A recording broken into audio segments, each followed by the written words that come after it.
係咁，今日咧就嚟做一個芒果脆梨海鮮沙律，十二安嘅帶子，十二安嘅蝦。咁咧，然後我就需要有兩個嘅大芒果啦。咁你可以用呂宋芒又得，用 can 芒又得嚇。呢個係 can 芒嚟㗎，都好好食㗎。咁又有兩個大嘅脆梨。我哋嘅沙律醬咧就係有2湯匙嘅三蟹牌魚露，2湯匙嘅糖。然後咧就係1個嘅青檸汁，咁然後咧就需要1茶匙嘅青檸嘅皮，一啲嘅九層塔嘅碎。咁你有新鮮嘅九層塔就更加好啦。咁我冇啦，咁所以我就用乾嘅九層塔嘅碎。係，首先咧我哋就要將呢一個嘅急凍嘅海鮮咧嚟解冰。咁我哋就放喺一個嘅盤裏邊，係放入一啲嘅暖水。咁個暖水咧係大概100度 F 嘅暖水，咁咧你就即係將啲海鮮浸住佢，咁咧浸佢大概要40分鐘嘅嚇，咁浸佢40分鐘咧，佢就會完全嘅解冰。咁樣嘅解冰方法咧，啲海鮮係會非常之新鮮嘅。如果你慢慢用過個室溫解佢咧，有陣時嗰啲海鮮會霉嘅，咁所以呢個方法咧，我發覺係非常之好嘅。係，咁我哋啲水果咧要洗淨去皮，然後切3/4寸嘅丁方嘅。係，咁我切一切嘅芒果俾大家睇啦。咁咧呢個咧基本上咧你就喺佢個頂嗰度咧切一下啦嚇，咁咧就將佢嚇，然後佢就可以企喺度啦，係咪？咁企喺度嘅時候咧，你就可以將佢慢慢去皮嚇。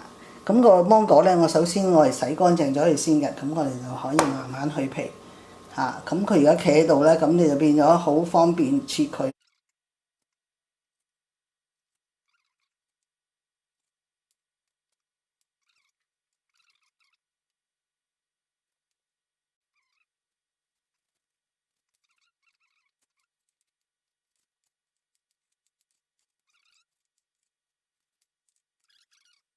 咁咧切好咗個水果同埋啲梨咧，咁我就先擺喺個雪櫃嗰度咧，係放佢入雪櫃嗰度雪凍佢嘅嚇。咁我哋需要雪凍佢。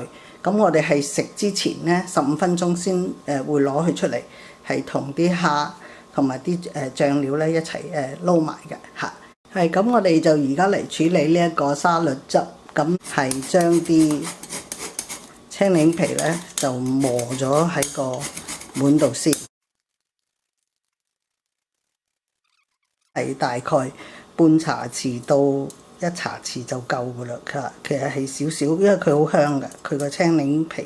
咁我諗咧，我哋呢度大概有半茶匙，咁我哋就係 OK 噶啦。咁魚露三蟹牌嚇，要鮮味嘅魚露啦嚇，魚露咧就放落去啦，1湯匙。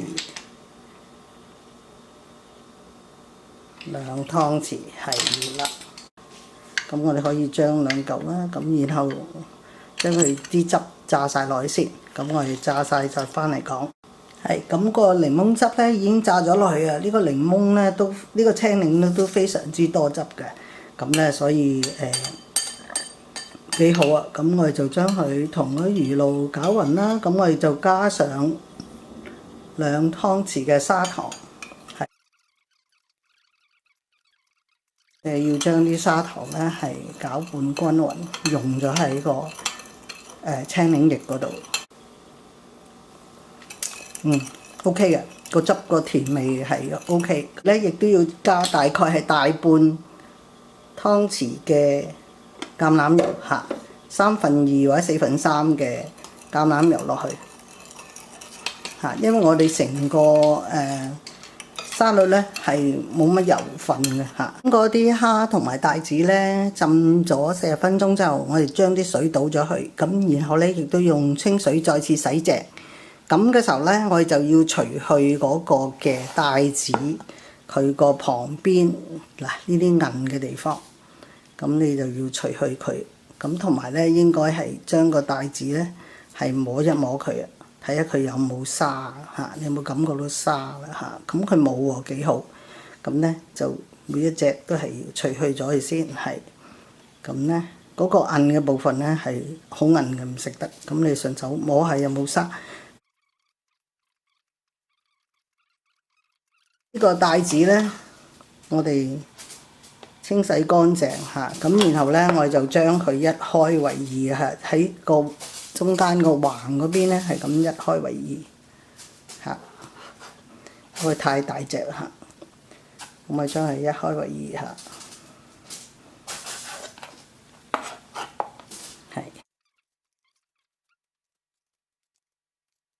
咁就切好咗咯喎，咁我哋就可以攞啲海鮮去穿燙佢噶啦。水燒開後呢，我就將佢轉為中大火，咁然後呢，就加入1茶匙嘅鹽啦，係，咁然後呢，我就將啲海鮮放落去啦。咁我哋放呢一個嘅帶子先嚇，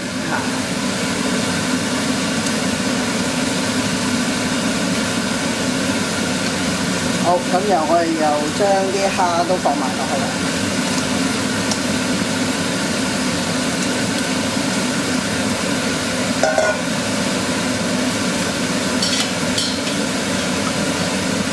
咁我哋放咗落去嘅時候呢，我哋就可以將佢㧬一㧬啦。係，咁我哋大概呢就放咗落去係大概1分鐘到。咁你見呢啲蝦呢，其實已經係得㗎咯喎，黏㗎啦，而且轉咗色嚇。咁所以呢，呢個時候呢，我哋就係可以將啲海鮮呢全部攞起嚟㗎啦嚇。咁我要全部將佢攞起嚟。你睇啊，啲帶子都係啊，嚇都已經熟㗎啦。咁我就將佢攞起嚟。蝦同埋帶子咧喺個水度咧灼咗大概係1分鐘到咧。咁佢個蝦已經轉色嘅時候咧，我哋就已經可以將佢撈起嚟，鋪平喺個大湯碗度咧。咁就將佢係攤一攤凍佢啦嚇。攤凍咗佢咧，我哋就放喺個雪櫃啦 ，refrigerator 嗰度。就雪佢大半個小時咁，等佢呢個溫度呢係降低。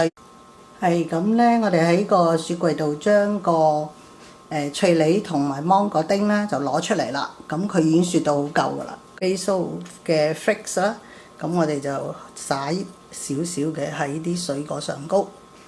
咁然後呢，我哋就係可以將啲海鮮咧就放落去㗎啦，咁我哋將啲海鮮放落去先。